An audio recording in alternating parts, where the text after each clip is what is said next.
The psychology of calm power. Some people dominate a room without raising their voice.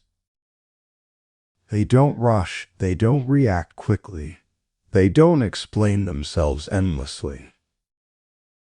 They simply radiate something rare. Calm power. You have encountered this quality in a person who speaks at a pace that seems unhurried even when the room is tense. In someone whose silence during a difficult exchange carries more weight than anyone else's words. In the individual who, when challenged, does not immediately defend or explain but simply holds steady in a way that changes the quality of the challenge itself. That makes the challenger calibrate without anything explicitly being said. You felt it as a presence, as a gravitational quality, something that the person carried internally and that communicated itself outward without announcement, without performance, without any obvious mechanism you could name. What you were sensing was not confidence in the conventional sense, not the projected assertion of capability or status. It was something structurally different. It was the observable expression of genuine internal stability, a nervous system that was not running at high activation, a mind that was not urgently scanning for threats or working to manage impressions. An identity so settled in its own ground that the turbulence of the environment did not visibly move it. Calm power is not a personality trait. It is not something you are born with or without, carried naturally by some people and simply absent in others. It is a developed quality, a specific set of psychological and behavioral capacities that, built and practiced over time, produce the observable presence that commands rooms without commanding anything. This audiobook is the architecture of that development. 10 chapters across 5 parts, each one building a layer of the structure. By the end, you will understand not just what calm power looks like from the outside, you already know that, but how it works internally, what generates it, what maintains it, and what specific practices build it in the ordinary material of daily life. You will also understand something about power itself that most of the discourse about it misses entirely, that the loudest, most forceful, most dominant appearing version of power is frequently the weakest version. That genuine influence does not require volume. That the person who needs the room to feel their presence has already lost something the calm person has kept. What they have kept is the beginning of everything. Let's build it. Introduction. The architecture of quiet authority. Power, as most people understand it, is something you exert. You assert it, demonstrate it, project it. You signal it through confidence in your voice, through the decisiveness of your responses, through the willingness to take up space conversationally, socially, professionally. The common picture of powerful people is of people who are visible, who are assertive, who make their presence felt through an active forward pressure on every interaction they enter. This picture is not entirely wrong. There are forms of power that operate through assertion and visible force.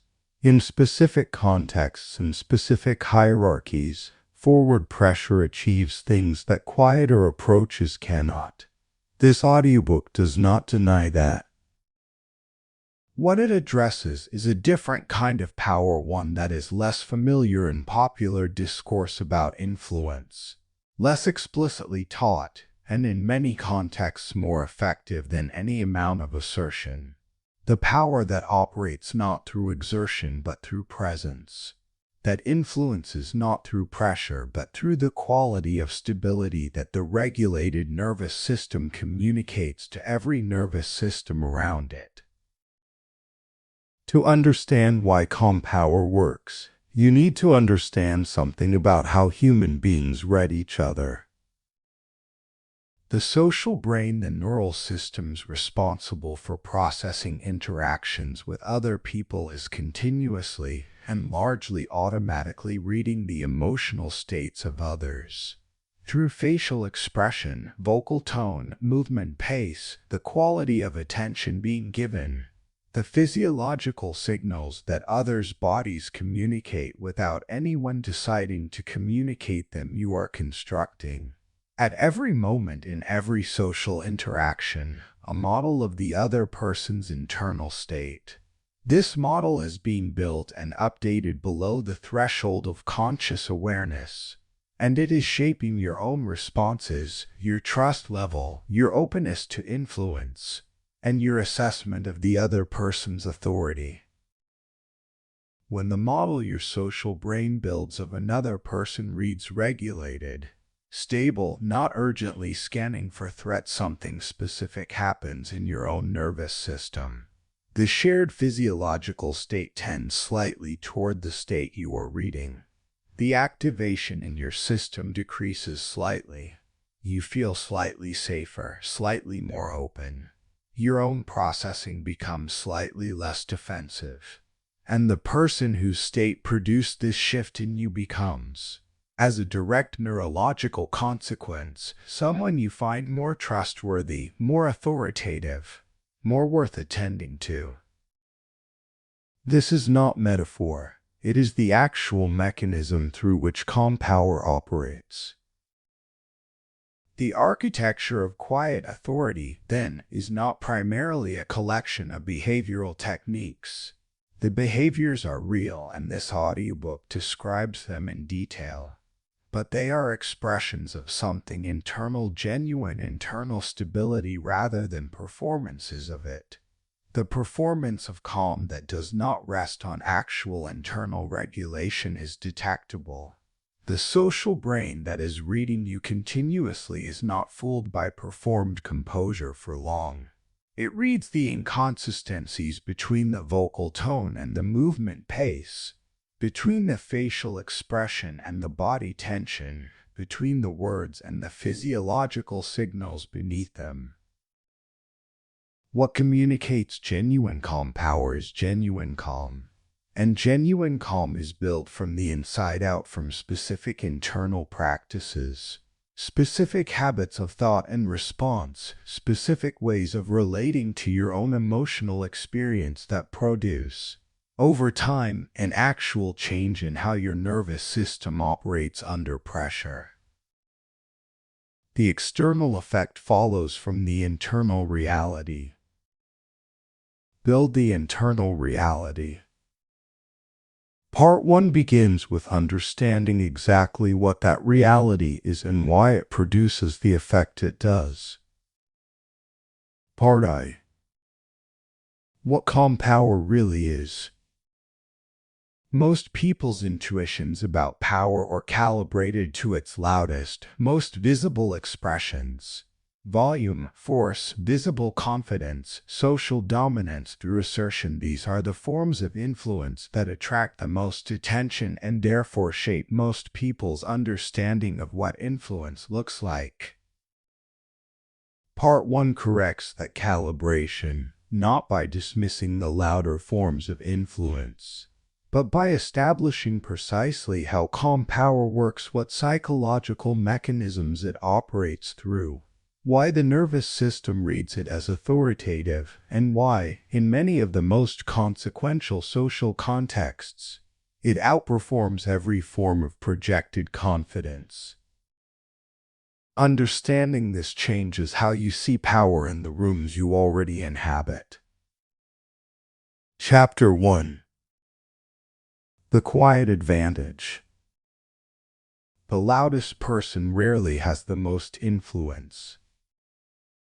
This observation runs counter to a powerful cultural intuition that authority is claimed through visible assertion, that influence requires making yourself heard, that the person who takes up the most conversational and social space is the one with the most power. This intuition has enough surface truth and enough context to feel reliable. In settings where status is being actively contested, visible assertion often does produce short-term advantage. But influence is not the same as short-term advantage. Real influence, the capacity to shape how others think, to move decisions in the directions you prefer, to be the person whose judgment is sought when it matters, has a different architecture. And that architecture is not built primarily through assertion. The distinction between loud confidence and quiet authority is worth examining precisely, because they look similar from a distance but operate through entirely different mechanisms. Loud confidence performs certainty. It uses volume, speed, and the forward energy of assertion to communicate that the speaker knows, has decided, is not uncertain about the matter at hand. The performance is effective partly because it can create compliance in people who are uncertain themselves. The projected certainty fills the gap of their uncertainty, and they move in the direction the confidence indicated. But the compliance produced by performed confidence is contingent. It depends on the performance continuing. It does not survive the moment when the confident assertion is revealed to be wrong, or the moment when a calmer and more accurate voice enters the room, or the moment when the person being influenced has time to assess the quality of the judgment behind the assertion rather than just the force of its delivery. Quiet authority operates differently. It does not perform certainty. It demonstrates it through the consistent quality of what it says, through the track record of its judgment, through the absence of the defensive behaviors that signal internal uncertainty even when the words are claiming confidence. The person with quiet authority does not need to perform. Their presence makes the case. The way they hold themselves in a room, the pace at which they process before responding, the absence of the urgency that characterizes performed confidence, all of this communicates something to the social brains of everyone around them. It communicates that this person is not managing their image. They are simply present, and that unself-consciousness, that freedom from the need to manage how they appear, is itself a signal of genuine ground. Why does calm attract attention? This is worth examining because it seems counterintuitive. Shouldn't the animated, expressive, high-energy presence be the one that draws attention? In a stimulus-saturated environment, which every modern social environment is, the unusual stands out. The thing that is different from the background captures attention more reliably than the thing that blends with it. In an environment where most people are operating at elevated activation, slightly rushed, slightly reactive, slightly anxious about impression management, the person who is genuinely unhurried, genuinely undefensive, genuinely settled is doing something the environment does not expect.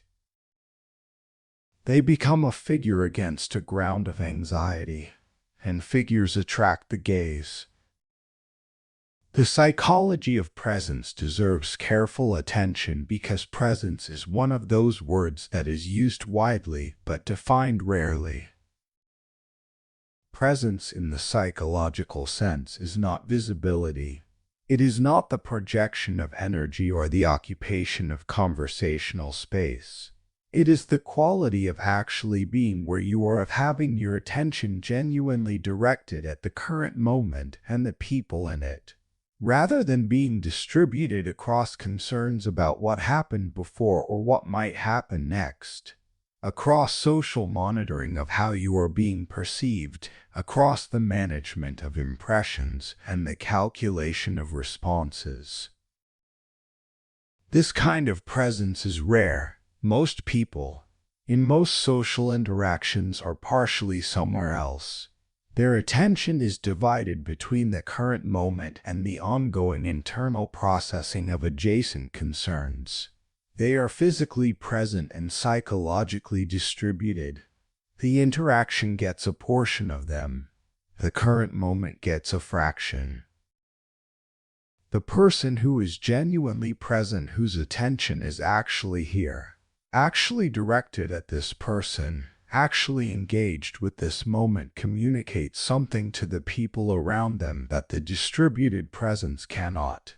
They communicate that this moment is worth their full attention, that the person they are talking to is being genuinely seen, that what is being said is actually being received. This quality of real presence is among the most powerful forms of influence available in ordinary social interaction. It is also one of the rarest, which amplifies its impact. Most people are not accustomed to being truly attended to. When they encounter it, they respond to it with a specific kind of orientation toward the person giving the attention, with a degree of trust and openness that more obviously influential behaviors do not consistently produce. Genuine presence is possible only from a regulated internal state.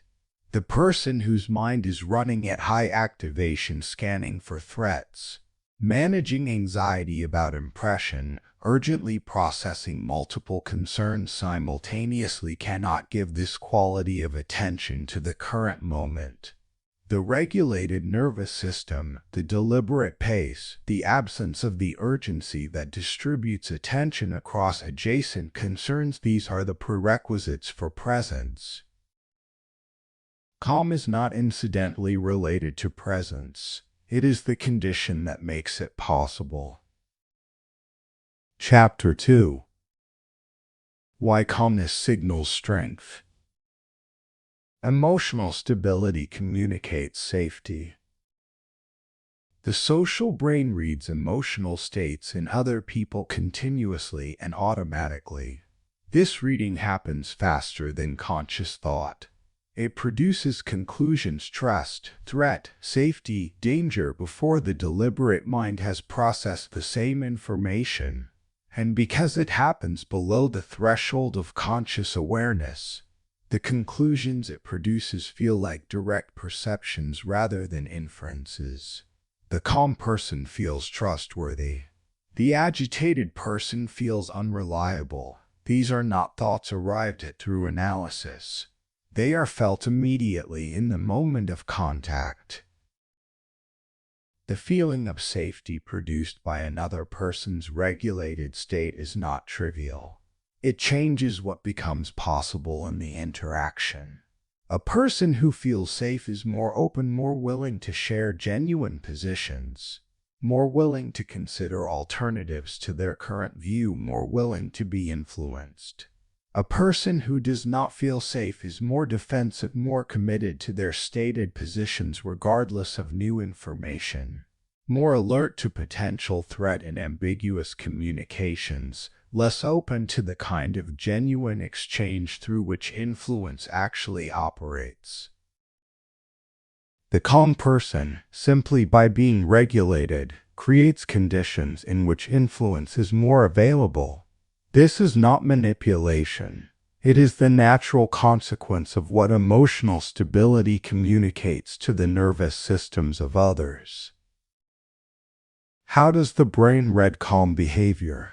The reading happens through multiple simultaneous channels, each providing information that is integrated into the overall assessment of another person's state. The pace of movement is one primary channel. The nervous system under threat-level activation produces faster, more economical movements. The body is mobilized for rapid response, and this mobilization shows. The calm nervous system produces movements that are more deliberate, more complete, less hurried. These movement qualities communicate at a level that is received immediately and without analysis. The vocal signature is another channel. activation changes the voice in ways the social brain reads reliably: faster speech rate, higher pitch, less variation in the deliberate use of pace, the quality of compression that comes from managing multiple things simultaneously. The calm voice is slower, lower, more varied in its deliberate use of pace and emphasis. It has the quality of being produced from a place of adequate time rather than insufficient time. The eye contact and attention patterns provide a third channel. The anxious or highly activated person scans their attention moves, checks monitors. The calm person attends. Their gaze is steady, genuinely directed, the expression of actual engagement rather than the rapid assessment of a nervous system checking its environment for threat. Why do calm people gain trust faster? The explanation lies in what trust actually is at the neural level: a prediction that the future behavior of another person will be consistent, beneficial, and not threatening. Trust is not the conclusion of a deliberate analysis of someone's character. It is a felt assessment produced by the social brain based on the signals it has received.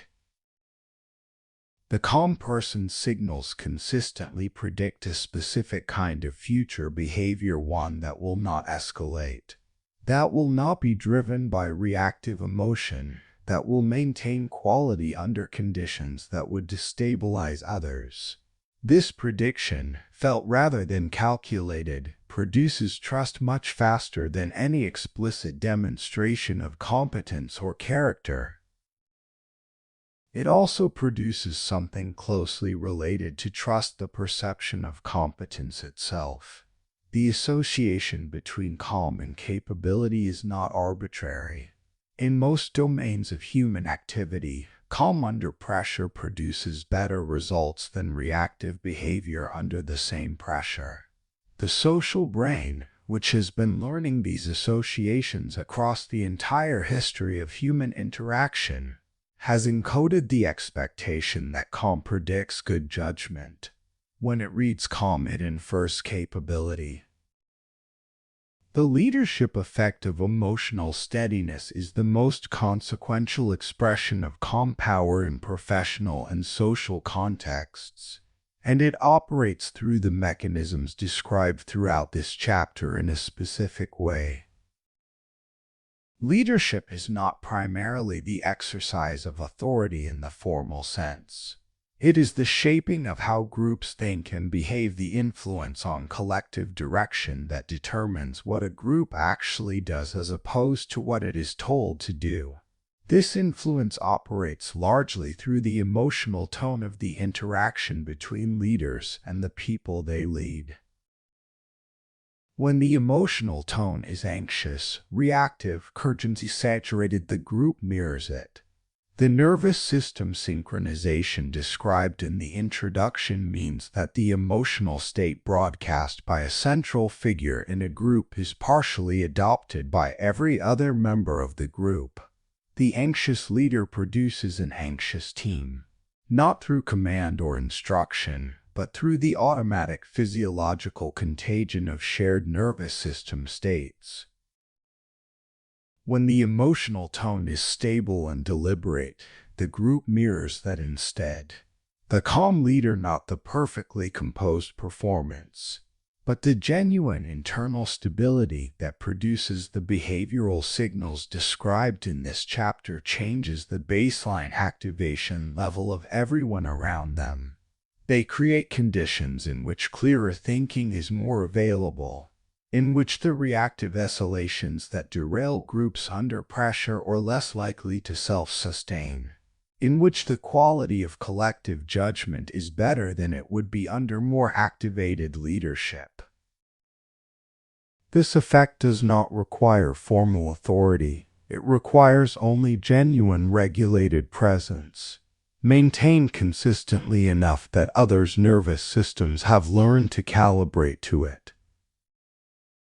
The person in any room, any team, any conversation, any social group who is most genuinely regulated becomes Over time, the person whose state sets the baseline for the group, not through assertion or explicit modeling or instruction, through the quiet, continuous, automatic broadcast of a physiological state that other systems read and partly adopt. This is quiet authority in its most fundamental form.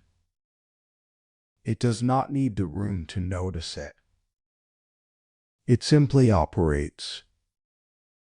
Part C. Building internal stability. The external expression of calm power, the presence, the trust it generates, the influence it radiates is the product of internal stability. That stability does not arrive fully formed. It is built through specific practices applied to the specific challenges of the internal life. Part 2 addresses the two most fundamental dimensions of internal stability: the pace at which the mind operates under ordinary conditions, and the relationship between the self and the emotional experiences that arise in it. Both are trainable. Both produce real changes in the quality of the presence that the world observes. Chapter 3. Slowing down your internal pace. Calm people move slower mentally. This is not a statement about intelligence or cognitive speed in the narrow sense of how quickly information is processed. It is a statement about urgency, the internal pressure that most people operate under most of the time. The feeling that things must be processed quickly, responded to quickly, resolved quickly, that delay is dangerous and speed is safety. This urgency is one of the primary sources of the reactive behavior, the fragmented attention, and the poor quality of decisions under pressure that most people experience consistently. It is also one of the aspects of internal life that is most amenable to deliberate change, because urgency is not a fact about the world. It is a posture of the mind, and postures can be modified. The urgency that characterizes most people's internal pace is not produced by actual time pressure in most of the situations where it is felt. It is produced by habit, by the accumulated conditioning of environments that rewarded quick response, that associated speed with competence, that made waiting feel like falling behind. Over enough repetition, the urgency becomes the baseline. The mind operates at high pace not because the current situation requires it, but because high pace has become the default mode, running regardless of whether the situation warrants it. Reducing mental urgency is the first and most fundamental practice of building internal stability. It begins with recognizing the urgency as a posture rather than a fact, as something the mind is doing rather than something the situation is requiring. The recognition practice is simple in description and genuinely demanding in consistent execution. In ordinary moments, not crisis moments, not high-stakes moments, but the unremarkable moments of ordinary daily life, notice the pace at which your mind is running. Is there a background pressure? A sense that you should be moving on to the next thing? That the current moment is not quite enough? That resolution is needed before it has arrived? Notice it without judgment. Name it specifically. Urgency is present. Notice that the urgency is not telling you something accurate about the current moment's requirements. It is the default mode expressing itself. The recognition does not eliminate the urgency immediately. What it does is create a degree of separation between you and it. The urgency is present. Something is also noticing the urgency. That noticing is already a different relationship with the default mode than being simply inside it. From that slightly separate position, a choice becomes available to continue operating at the urgency pace, or to deliberately slow.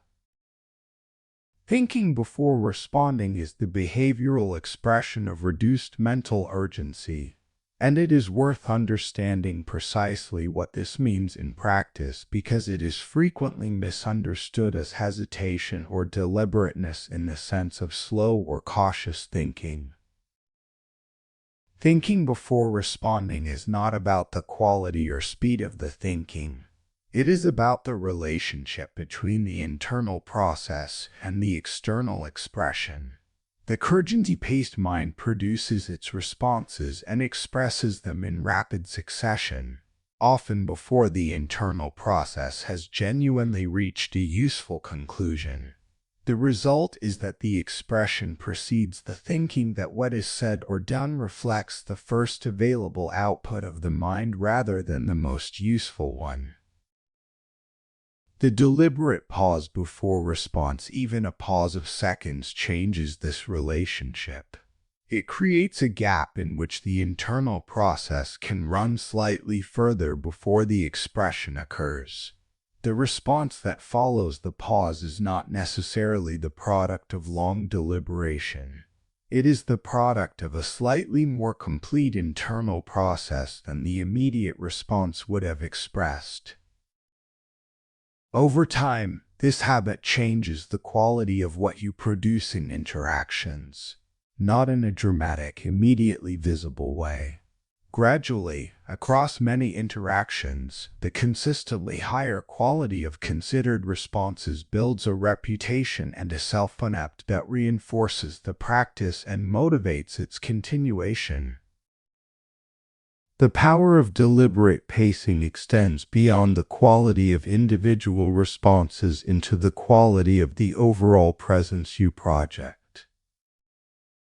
Pace is one of the most reliable signals the social brain uses to assess another person's state. The person moving at urgency pace, speaking quickly, moving quickly, processing quickly and visibly, the energy of their interaction characterized by forward pressure communicates something to every nervous system in contact with theirs. I am running at high activation. Something is pushing me. The person moving at deliberate pace communicates something different. I have adequate time. The situation is not outrunning my capacity to manage it. There is no emergency here, even if others feel one. This communication is received below conscious awareness and produces the specific trust and safety effects described in Chapter 2. It is not a performance. The deliberate pace must be genuine, the product of actual internal slowing rather than performed restraint, to produce the physiological signals that the social brain reads as regulation rather than suppression. Building genuine deliberate pacing is a practice that must be developed in ordinary conditions before it becomes available under pressure. In ordinary conversation, practice actually receiving what is being said before formulating your response. This means not beginning to construct the response while the other person is still speaking, which is the default for most people, particularly in high activation or high-stakes interactions. It means allowing a brief moment after they finish before the response begins, attending to what was actually said rather than to what you anticipated they would say. This is more difficult than it sounds, because the urgency-paced mind is already working on the response while the input is still arriving. The habit of full reception before response must be built against this default, incrementally, in interactions that do not feel demanding enough to resist the practice. The ordinary conversation is the training ground. The high-stakes interaction is where the training is applied. The distinction between these two, understood clearly, makes the daily practice feel less trivial than it otherwise might. Chapter 4. Emotional detachment. Not everything deserves your emotional reaction. This statement is not a counsel of indifference. The distinction between detachment and indifference is the central distinction of this chapter, and it deserves precision because the two are frequently confused both by people who resist the concept of emotional detachment because they interpret it as a kind of numbing or withdrawal, and by people who pursue it and accidentally produce something that is genuinely cold rather than genuinely composed. Indifference means not caring. The outcome does not matter to you. The other person's experience does not register. The stakes of the situation are not felt. This state is genuinely available to some people in some conditions, and it does produce a kind of behavioral calm, but it is not calm power. It is absence. It does not produce the quality of engaged, warm, fully present regulation that genuine calm power expresses. People feel the difference between the composure of someone who is genuinely present and the stillness of someone who is simply not engaged. Detachment means something entirely different. It means caring, genuinely registering the importance of what is happening, feeling the emotional content of the situation, being invested in the outcome while not requiring the feeling to determine the behavior automatically. The caring is intact. What is different is the relationship between the caring and the action. There is space between them. The feeling informs without governing. Emotional independence is the specific capacity that detachment develops, the ability for your internal state to be determined by your own assessment and values rather than by the emotional pressure of the environment around you. Most people's emotional states are significantly determined by their environment. Not deliberately, not through conscious choice, but through the automatic synchronization mechanisms described in the introduction and in later chapters. The emotional state of the room partially becomes your emotional state. The urgency of another person's anxiety partially activates your anxiety. The anger in a conversation partially produces anger in you. These influences are real and they are continuous. Emotional independence does not mean immunity to these influences. That would require a disconnection from the social brain that processes them, which is neither possible nor desirable. The social brain is also the source of empathy, of genuine attunement to others, of the relational capacities that make human connection possible. The goal is not to stop receiving the influences, but to maintain enough internal ground that the receiving does not automatically become adoption. I feel the anxiety in the room. I notice it. I acknowledge it. I register what it may be communicating. But it does not become my anxiety simply because it is present. My internal state is informed by what I observe rather than determined by it. That is emotional independence. Letting situations pass without escalation is the practical expression of detachment in real-time interactions, and it requires a specific kind of relationship with the pull toward engagement that provocation creates. Provocation in the social sense, not only the extreme sense, is anything that activates the impulse to respond, to defend, to correct, to assert, to engage in a way that exceeds what the situation actually requires. The ambiguous comment that could be read as dismissive. The mild challenge to a position you hold. The social friction of a conversation moving in a direction you did not prefer. The small indignities of ordinary social interaction that, if met with equivalent engagement, produce escalation rather than resolution.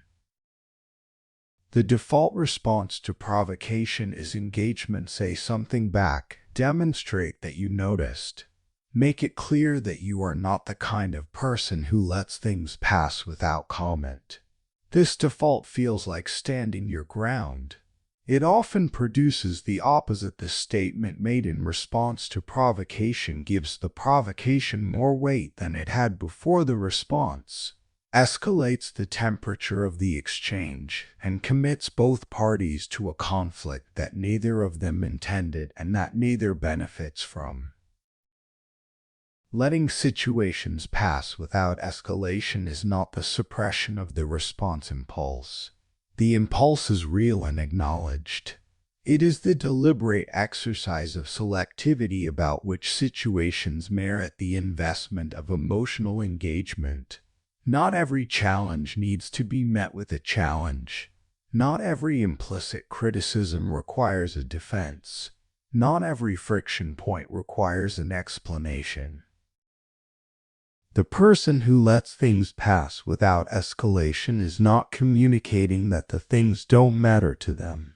They are communicating something more significant, that they are not run by the automatic pull toward engagement, that they choose their battles rather than fighting everyone, that the provocation, however it was intended, does not have the power to automatically produce the response it was angling for.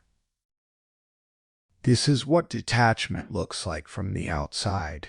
Not coldness, selectivity, and selectivity, over time, builds a reputation for something that loud, reactive engagement never produces. The quality of being someone who does not come undone. Building detachment as a genuine capacity rather than a performed one requires the same foundational practices as building the pause and building emotional awareness. It requires enough early recognition of the emotional activation to have a choice about how to respond to it, and enough internal stability to tolerate the discomfort of the activation without immediately discharging it through expression. What makes detachment feel genuinely different from suppression is the internal posture while the activation is being held. Suppression fights the feeling. Detachment holds it with a quality of spaciousness. This feeling is present. I acknowledge it. I am not going to be governed by it in this moment. The feeling remains. The governing does not happen. And in the absence of the governing, the feeling tends to pass more quickly and more completely than the suppressed feeling does. Detachment is, paradoxically, what allows the feeling to move through rather than accumulate. Particide. Calm power in social situations. Internal stability is the foundation, but calm power is ultimately expressed in the world in conversations, in conflicts, in the social interactions that constitute the majority of most people's waking hours. Part 3 addresses the specific social contexts where the internal work becomes visible, the use of silence as an instrument of influence, and the management of the composed response under the specific conditions that test composure most directly. These are not performance techniques. They are the natural behavioral expressions of the internal stability that parts 1 and 2 describe. Understanding the mechanism behind each one allows the practice to be deliberate rather than accidental. Chapter 5. The power of silence. Silence is often stronger than explanation. Most people are afraid of silence in social interaction. The discomfort of a pause, the brief absence of speech in a conversation, produces a reflex toward filling it. Say something, add to what you just said, explain more fully, qualify, expand. The feeling that silence is a failure of the interaction, that it needs to be resolved by whoever allowed it to occur, drives an enormous amount of speech that is not actually useful to anyone. This fear of silence is, at its root, a fear of what silence might communicate: that you have nothing to say, that you are uncertain, that you are uncomfortable, that the interaction is not going well, The compulsive filling of silence is preemptive management of these feared interpretations by keeping speech continuous. The person ensures that at least the interpretation of speechlessness cannot be applied. The person with genuine calm power has a different relationship with silence. They are not afraid of what it communicates because they have learned what it actually communicates when it is held without anxiety. Silence, held by a person who is genuinely comfortable with it, communicates something specific to everyone observing. This person is not scrambling to fill space. They are not managed by the discomfort that silence produces in most people. They are present in the space without being threatened by its emptiness. This is precisely the signal of internal stability that the social brain reads as authority. Strategic pauses in conversation are the deliberate use of silence as a communicative instrument, and they function through several distinct mechanisms. The first mechanism is emphasis. A pause before a statement draws attention to what follows it. The mind of the listener, which has been tracking the speech pattern, registers the break and orients toward the resumption. What follows a genuine pause is heard more fully than what follows a continuous stream of speech, because the pause has created attentional preparation. The second mechanism is wait. A pause after a significant statement allows what was said to occupy the space without immediate competition. The continuous speaker often dilutes the impact of their strongest statements by following them with additional speech before the listener has fully received what was said. The deliberate silence after a significant point allows the point to land and to remain. The third mechanism is the management of pressure in negotiation or confrontation. When a demand is made, a question is asked, or a position is asserted that creates pressure toward an immediate response, silence is the most powerful available answer that does not commit to anything. The person who responds to pressure with silence is communicating, without words, that the pressure has not produced the urgency the other party was attempting to create. The silence is a reset. It declines the frame that the urgency established, and it does so with an absence that is harder to argue with than any explicit counter-assertion would be. Listening as influence is among the most counterintuitive insights in the psychology of social power, because it inverts the standard assumption about how influence operates. The standard assumption is that influence is exercised through speaking, through the assertion of positions, the provision of information, the expression of views that move others in preferred directions. This assumption is not wrong. Speaking does influence, but it captures only part of the picture. What the standard assumption misses is the influence that operates through the experience of being genuinely heard. When someone feels that they have been truly listened to, that what they said was received rather than just heard, that their position was genuinely understood before it was responded to, that the person they were speaking with was actually present to what they were sharing, something specific happens in their nervous system. They relax. They become less offended. They feel a degree of goodwill toward the person who provided the experience that they do not feel toward people who speak at them. That relaxation and goodwill constitute genuine openness to influence. The person who has been truly heard is more receptive to what the listener subsequently says than they would be to the same content delivered without the prior experience of real listening. The listening was not passive. It was the setup for the influence, the creation of the conditions in which the subsequent speaking lands differently. When saying less increases authority is perhaps the most specific and verifiable insight in this chapter. And it is worth sitting with because it runs so directly counter to the behavior of most people in social contexts where they want to establish or maintain authority. The anxious or uncertain person speaks more. They fill space with additional explanation, additional qualification, additional argument driven by the underlying anxiety that what they have already said has not been sufficient to make the case, to be believed, to be respected. This additional speech often does the opposite of what is intended. It signals the anxiety that produced it. And the social brain, reading that anxiety, revises the trustworthiness assessment downward.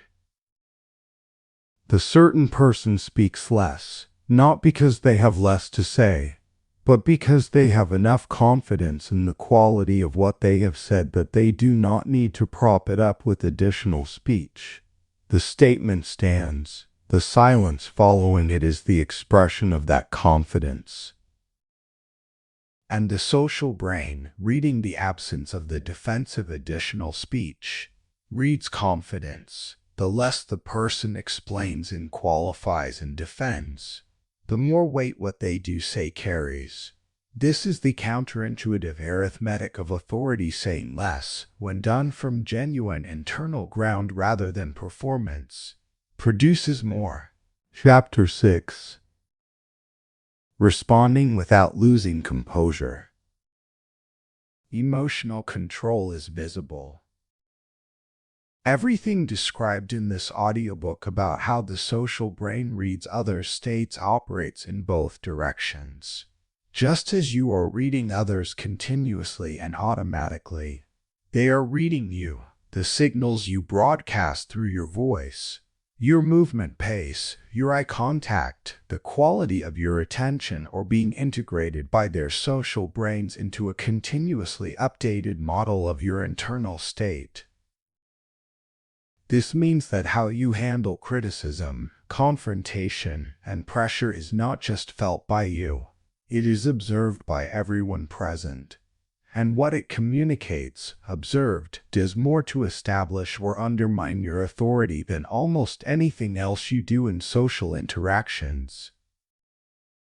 The composed response to criticism is one of the most powerful authority signals available, and it is one that very few people can consistently produce because the defensive impulse that criticism triggers is so immediate and so strong. Criticism activates the threat response system. The self-image is challenged. The survival signal for defense or counter-attack is issued before the deliberate mind has had any involvement in the process. Managing this response begins before the criticism arrives in the practices of internal stability, emotional awareness, and the pause that the preceding chapters have established. The person who has built these practices has more capacity available in the moment of criticism than the person who encounters it unprepared. But there are also specific practices applicable in the moment itself. Managing criticism calmly requires a specific initial orientation toward what criticism actually is. The most defensiveness-producing interpretation of criticism is as attack. Someone has found you wanting, has made a negative assessment of you, has communicated something unfavorable about your work or your character or your judgment. In this interpretation, the criticism is a threat to the self-image, and the defense of the self-image against the threat is the natural and apparently necessary response. A different orientation is available: criticism as information. Not all criticism is accurate, and distinguishing accurate from inaccurate criticism is an important part of responding well to it. But the first orientation is this information. Is there something here I can use? Is a different starting posture than the defensive one, and it produces a different quality of response.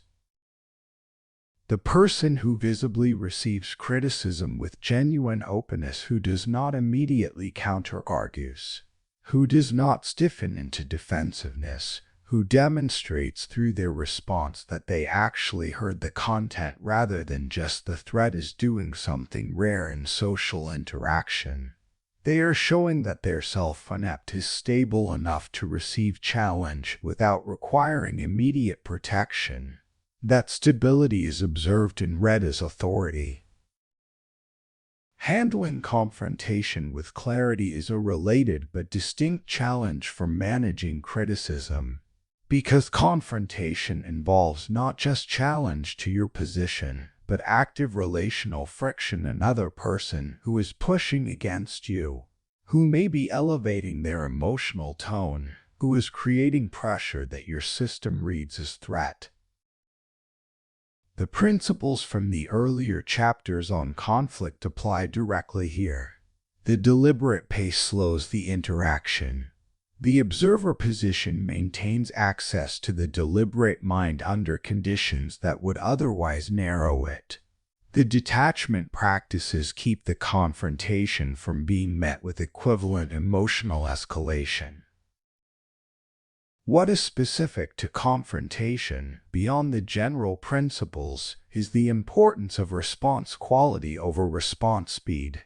The slowness of the response to a confrontational statement is itself already doing work. It is signaling that you are not running at the urgency pace that the other person's elevated emotion was attempting to induce. A response that arrives after a visible beat of genuine consideration carries different weight than the immediate counter-assertion. And the content of the response, delivered with the calm voice and deliberate pace, operates in the specific environment of elevated emotion with the contrast effect described throughout this audiobook. In a room where one person is heated, the measured response of the other is amplified by the contrast. It does not need to be louder to be heard more clearly. The quieter it is relative to the confrontational statement, the more visible its composure becomes. Staying composed during pressure is the sustained version of these practices, not the management of a single critical comment or a brief confrontational exchange, but the maintenance of regulated presence across extended periods of difficulty. Sustained pressure depletes regulatory capacity through the mechanism described in the Emotional Mastery chapter of this series. Under sustained demand, the resource available for composed response decreases. The practices that maintain composure under brief challenges become more difficult to access as the demand continues. Managing composure under sustained pressure therefore requires both the acute practices, the pause, the deliberate breath, the grounding techniques that restore brief access to the regulated state, and the longer-term resource management practices that keep the baseline regulatory capacity from depleting to the point where the acute practices can no longer compensate. There is something worth saying explicitly about what composure under pressure communicates over time, across the accumulated experience of many interactions.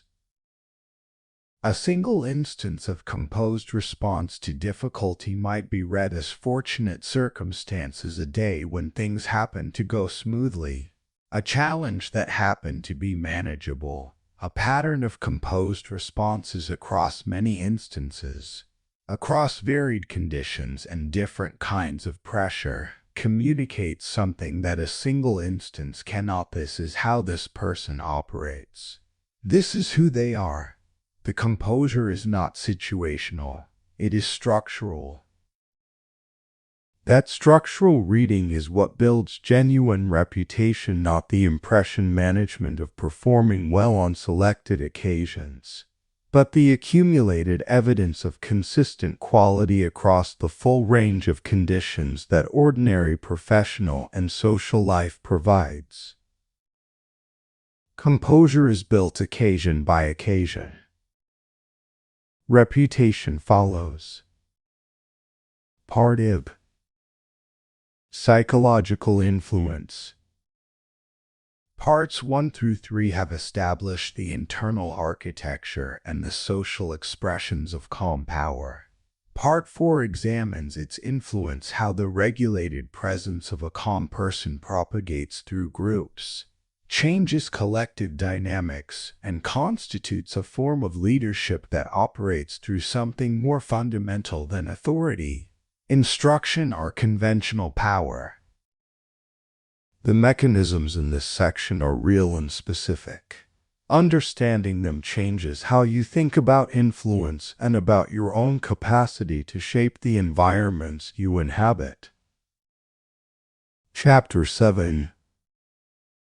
Calm energy changes group dynamics. Nervous system synchronize. This is not a metaphor. It is a description of a physiological process that operates continuously in every social environment you inhabit. The nervous systems of people in close proximity, particularly in emotionally significant interactions, tend toward partial synchronization through the same automatic mechanisms that produce emotional contagion. The pace of breathing, the heart rate variability, the activation level of the autonomic nervous system, all of these show measurable degrees of alignment between people engaged in shared interaction, particularly between people where one carries a degree of attentional centrality for the others. The implications of this synchronization for understanding how calm power operates in groups are significant.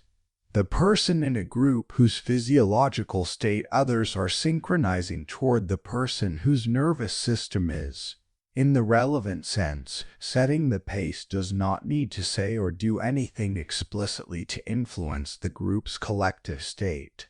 The synchronization is happening through channels that precede speech, through the reading of body language and facial expression and movement pace that the social brain conducts automatically and continuously. Emotional contagion in groups is the large-scale expression of this synchronization. When strong negative emotion is present in a group, fear, anxiety, frustration, alarm, it tends to spread. The person experiencing it most intensely broadcasts the physiological signals of that experience. Others' nervous systems read those signals and begin to synchronize, partially adopting the activated state. As more members of the group are partially activated, the overall broadcast level of alarm increases, which drives further synchronization. In the self-amplifying cycle described in the panic and crisis chapters of this audiobook series, the calm person in this environment is doing something specific by simply being regulated. They are providing a competing synchronization target. Their nervous system is broadcasting a regulated state into an environment that is tending toward elevation.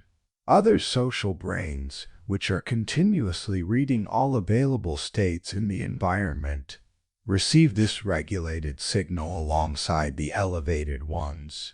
The regulated signal does not neutralize the elevated ones immediately, but it moderates the speed and completeness of the escalation. It provides a point of reference that the social brain can use to orient toward something other than the dominant anxious state. Over time, and the relevant time is not hours but minutes, sometimes seconds, in the right conditions, the consistently regulated person becomes the stable attrator in the group's emotional field. The nervous systems that have been oscillating in the direction of the elevated state begin to drift slightly toward the regulated one, not through any instruction or explicit modeling. Through the automatic physics of nervous system synchronization working on a stable, consistent signal. Becoming the stabilizing presence is therefore not a matter of saying or doing anything in particular. It is a matter of being genuinely regulated when others are not, of providing continuously the signal that says this state is possible here. How calm spreads through a room is a process with a specific structure, and understanding it helps you understand both why calm power is so valuable in group settings and why it requires genuine internal stability rather than performed composure. The spread of calm does not happen all at once.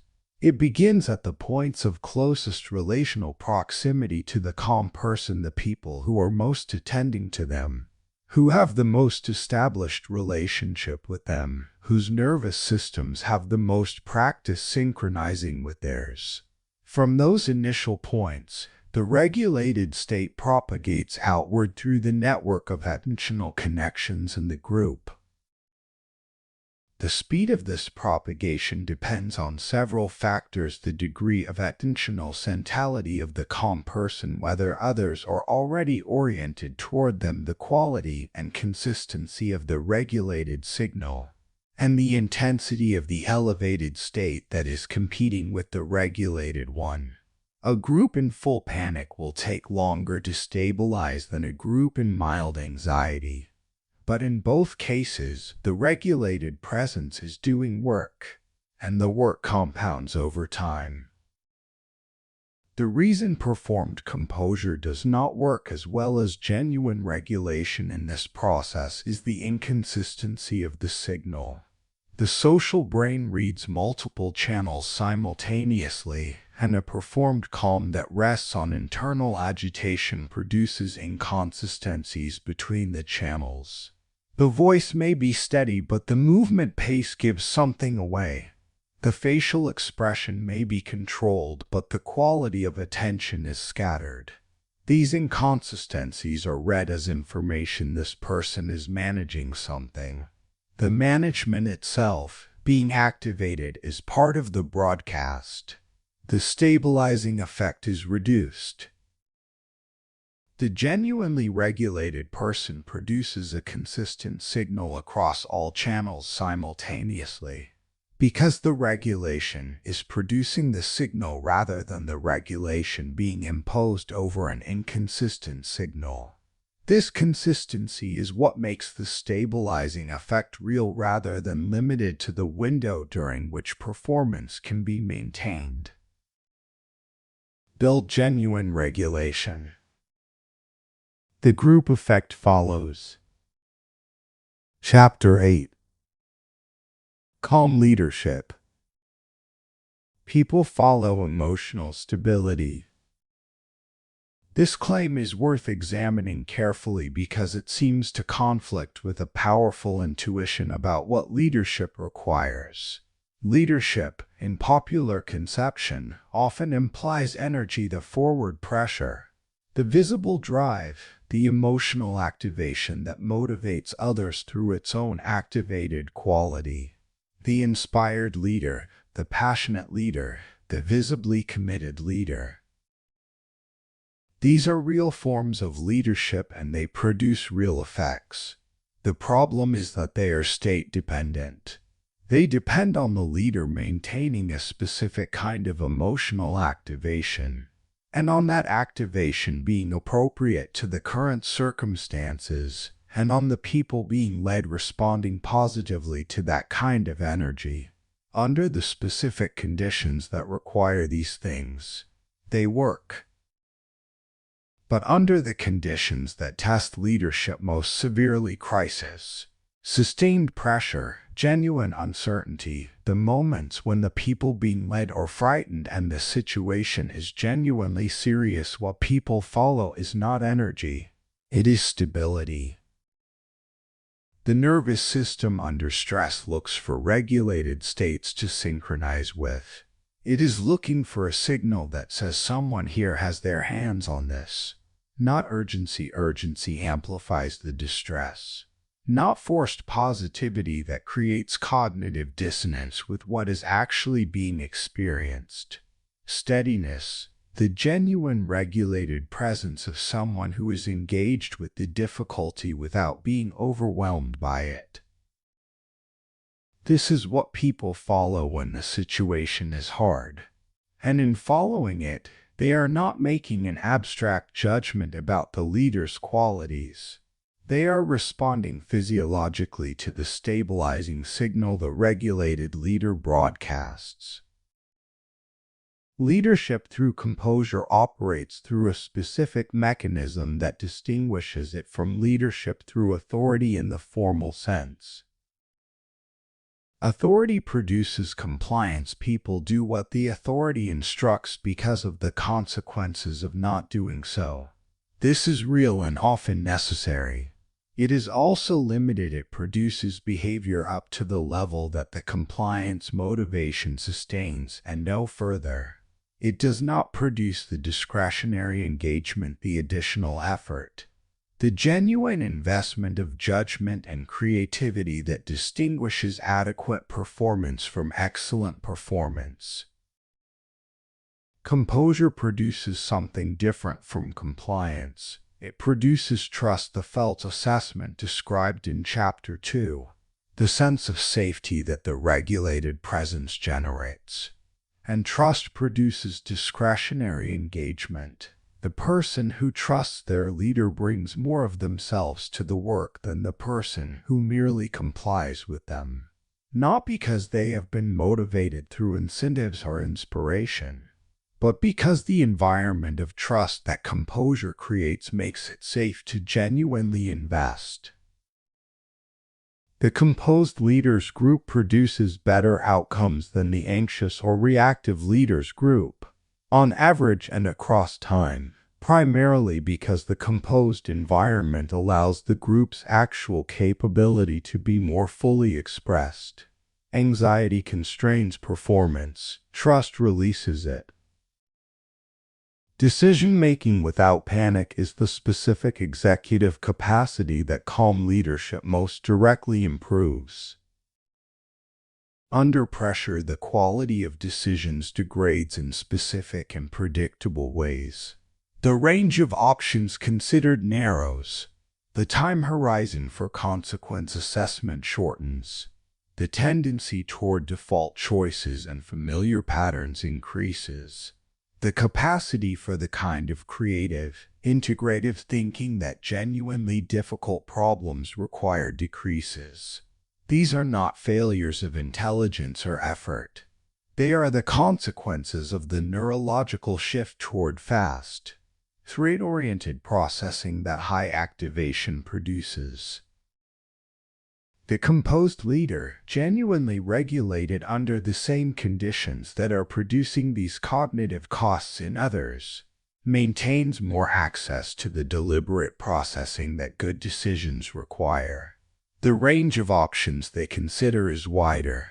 The consequence horizon they assess extends further. The creative and integrative capacity is more available. And because they are setting the emotional tone for the people around them, the group's collective decision quality is also higher. Creating psychological safety is the structural consequence of consistent calm leadership over time, and it is the condition that distinguishes high-performing groups from adequate ones in sustained ways. Psychological safety is the collective felt experience of a group that it is safe to contribute genuinely, to offer the incomplete idea rather than waiting for the fully formed one, to name the problem that has been noticed rather than hoping someone else will name it, to disagree with the prevailing view rather than conforming to avoid the social cost of dissent. It is, ultimately, the group-level version of the trust that calm generates in individual interactions.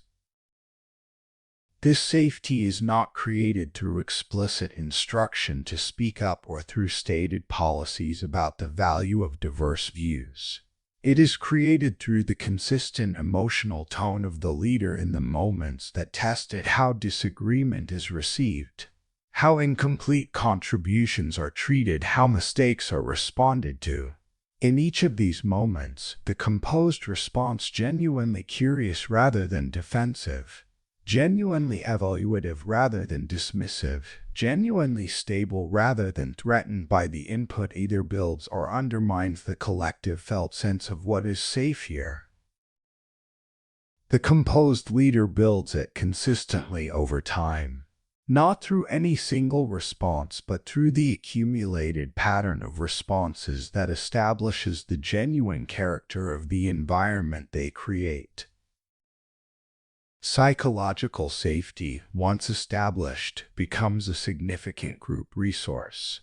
The ideas that would not have been offered in its absence, the problems that would not have been named, the risks that would not have been flagged, all of these become available to the group.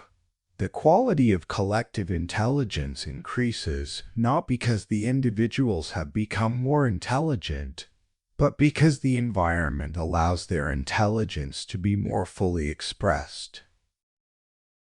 This is the deepest form of leadership leverage available, not the energy of the leader multiplied by the compliance of the group, but the capability of the entire group multiplied by the trust that composure creates. Part V. Long-term calm power. Calm power is not an achievement that, once reached, is permanently held.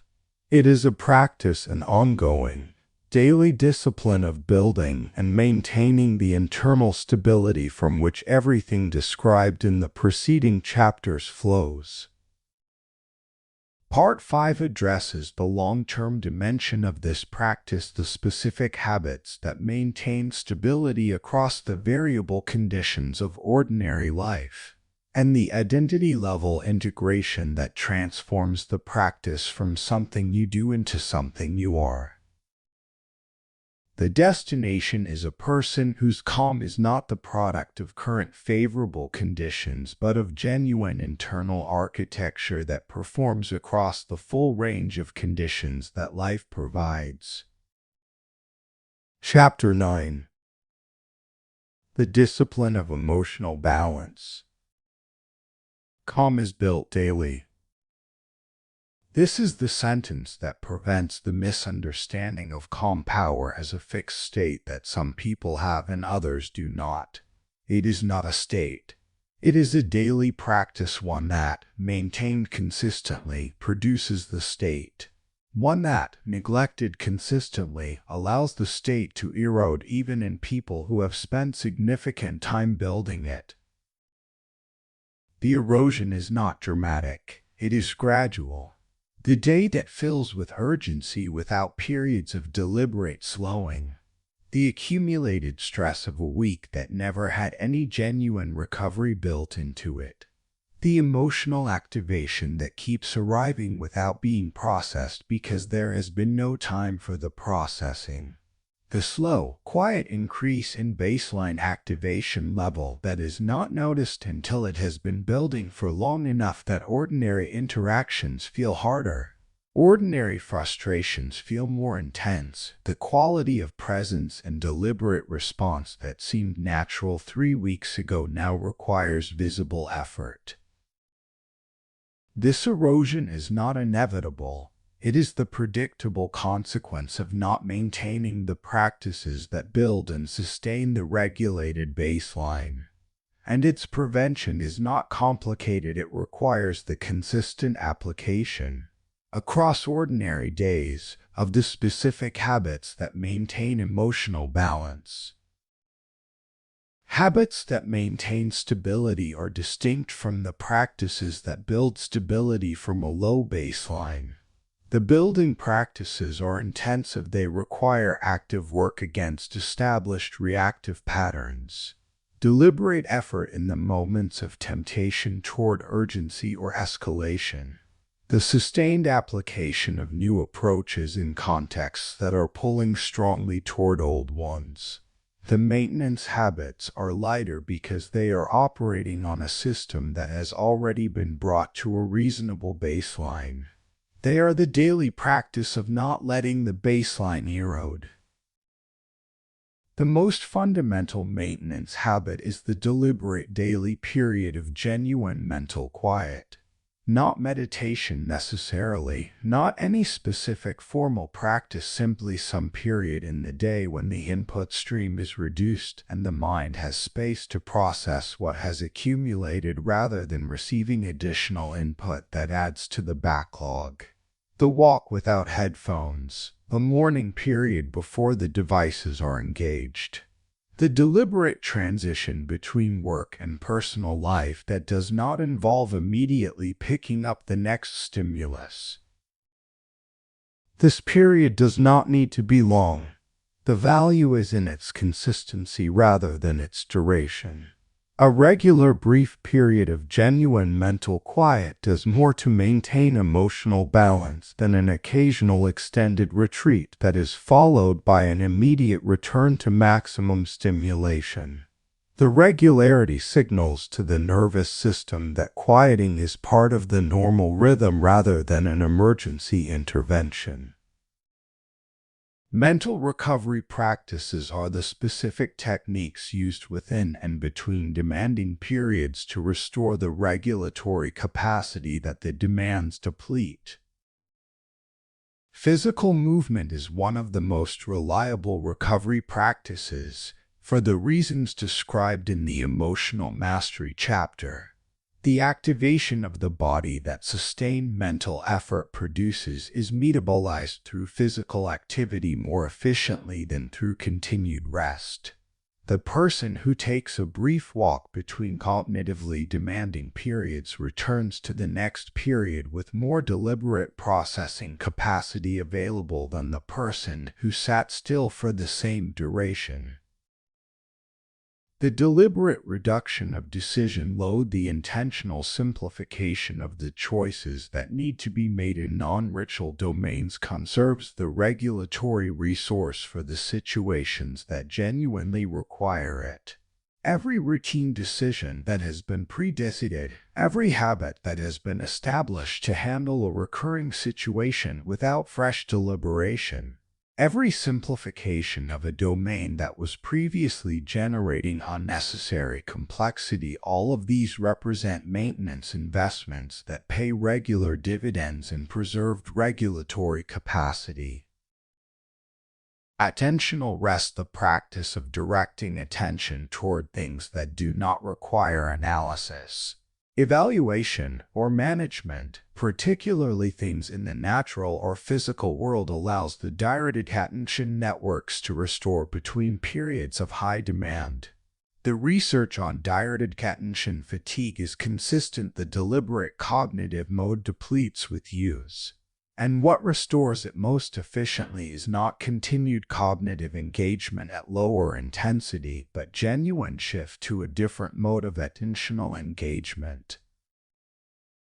Avoiding emotional burnout is the long-term application of all the maintenance practices, the cumulative management of the regulatory resource across extended time periods in ways that prevent the gradual depletion that, left unaddressed, eventually produces the state where basic emotional regulation is genuinely impaired. Emotional burnout in this context does not necessarily mean the clinical condition associated with that term. It means the state reached when the regulatory resource has been depleted for long enough that the practices that normally maintain calm power, the pause, the deliberate pacing, the composed response, no longer feel accessible. The person recognizes what they should be doing and finds they cannot do it. The gap between the standard and the current capacity produces frustration, which further depletes the regulatory capacity in a downward spiral that is much more expensive to reverse than to prevent. Prevention is straightforward in principle and consistent in its requirement. The regulatory resource must be replenished regularly. The practices described in this chapter apply daily rather than occasionally.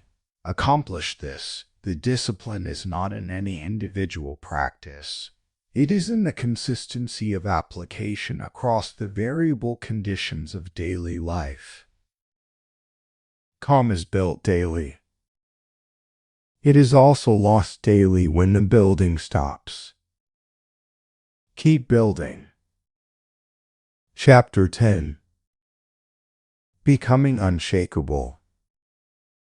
Calm power grows with repetition. Every chapter in this audiobook has described practices. Practices for slowing the internal pace, for developing emotional detachment, for using silence strategically, for maintaining composure under confrontation, for functioning as a stabilizing presence in groups under pressure, for maintaining the habits that sustain the regulated baseline across time. These practices are real and they work. Applied consistently, they produce measurable, observable change in how you operate and in how others experience your presence. But practices applied to situations are not the same as being a certain kind of person. The person who applies calm practices is still, at some level, applying them still in the act of application, positioned as someone who is working toward a quality rather than someone for whom the quality is their natural mode. That distinction matters because it affects the availability of the practices under the most demanding conditions. When the regulatory resource is most depleted and the deliberate practices require the most resource to apply. The destination of the practices is their integration, the point at which what began as deliberate technique has become the default mode. When the pause before response no longer requires conscious initiation. When the deliberate pace is the pace at which your mind naturally runs, rather than the pace you deliberately choose against a faster default. When the composed response to challenge is not the product of managing the defensive impulse, but the natural expression of a self that is not threatened by the challenge. That integration is what becoming unshakable means, not the impossible standard of perfect composure across all conditions and all levels of demand. The standard of genuine internal stability as the default state, from which even significant disturbances are disturbances rather than catastrophes, experiences that move you temporarily without displacing the ground on which you stand. Integrating calm into identity is the process through which the practices become the person rather than remaining things the person does. This integration does not happen through intention or through claiming the identity before it is earned. It happens through evidence, the same process described in the Becoming Deep and Becoming Stable chapters of this audiobook series. The evidence is behavioral, the accumulated record of having actually maintained regulated presence under conditions that previously produced reactivity. Having actually held the pause rather than taken the immediate response. Having actually allowed situations to pass without escalation that previously would have drawn engagement. Each instance is small, the accumulation is significant. Over months and years of consistent practice, the behavioral record builds an identity claim that is grounded in actual experience rather than aspiration. You are not someone who is trying to be calm. You are someone who, across the range of conditions you have encountered, has been calm. The distinction between these two is felt as clearly from the inside as it is read from the outside. The identity claim that is grounded in evidence changes the internal experience of the challenging moment. The person aspiring to calm encounters a challenge and must work to access the calm response against the reactive default. The person whose calm is part of their identity encounters the same challenge and finds that the calm response is the default, that it requires no more effort than the reactive response required before the identity had been built. Emotional self-trust is the specific internal quality that the integrated calm identity produces. And it is worth naming because it is the most underrated aspect of the unshakable self. Emotional self-trust is the confidence that your emotional responses are reliable, that when you feel something, the feeling is an accurate and proportionate signal rather than an artifact of your current state, your current stress load, or your accumulated reactivity. It is the trust that your anger is telling you something real about the situation rather than expressing accumulated frustration from the previous week. That your anxiety is accurately calibrated to actual risk rather than systematically calibrated by habitual threat scanning. That your sense of the situation can be relied upon. This trust is not naively uncritical. The emotionally intelligent person maintains the habit of checking their emotional signals against the epistemic practices described in the rational questioning chapter, the awareness of state, the examination of assumptions, the separation of what is known from what is feared. But the checking is not driven by fundamental distrust of the emotional system. It is driven by the appropriate humility that all sources of information deserve. Emotional self-trust develops as the emotional system becomes more regulated, as the reactive patterns that produce disproportionate responses are gradually replaced by the calibrated responses that the regulated system produces. The person who has spent years in emotional reactivity often does not trust their own emotional signals because the signals have been systematically inaccurate, amplified by reactivity, distorted by accumulated activation, unreliable as guides to what a situation actually warrants. The person who has built emotional regulation finds, over time, that their signals improve. The anger that arises is more often proportionate to the violation that triggered it. The anxiety is more often calibrated to actual risk. The sadness is more often a clean response to genuine loss rather than a complex mixture of the immediate and the accumulated. The signals become more trustworthy because the system producing them is more accurate. And the trust in the signals becomes itself a form of internal stability. The person who trusts their emotional system does not need to manage it compulsively. They can let it do its work, receive what it produces, and respond from the quality of those signals rather than fighting against them or being run by them. Quiet confidence is the outward expression of this integrated state, not the projected confidence that performs certainty to manage others' impressions, but the unperformed confidence that requires nothing from the environment to sustain itself.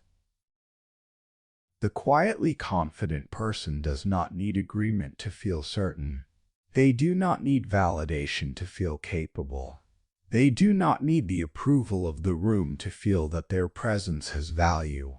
These needs, the needs for external confirmation of internal states, are characteristic of the person who has not yet developed the internal ground from which genuine confidence grows. They substitute external feedback for internal stability because the internal stability is not yet sufficient to stand without support.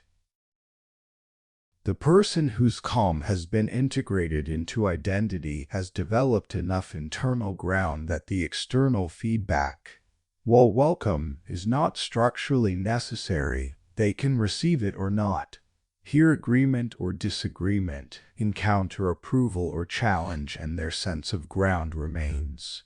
Not because they are indifferent to the external world, because they have built something inside that the external world cannot take away. That is unshakable. Not immune to difficulty, not beyond being moved, but rooted. And rooted is enough. Closing. True power rarely looks dramatic, it looks calm. Consider what you have just built across 10 chapters in 5 parts. Not a collection of techniques for appearing calm. The architecture of genuine internal stability, the specific understanding of why calm power operates as it does. The practices that build it from the inside, the social expressions through which it communicates itself to the nervous systems of everyone around you, and the long-term discipline through which it becomes not something you do but something you are. Part 1 established the psychological foundation that the loudest presence in a room is not the most powerful one.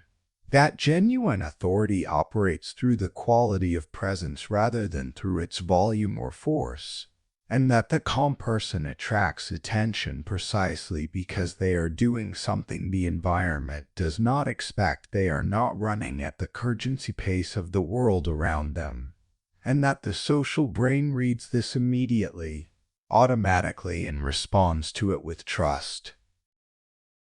Part 2 built the internal architecture, the deliberate slowing of the mental pace that reduces the urgency default from which most reactivity flows, and the development of genuine emotional detachment, not indifference, but the specific freedom from automatic emotional governance that allows the feeling to inform without determining.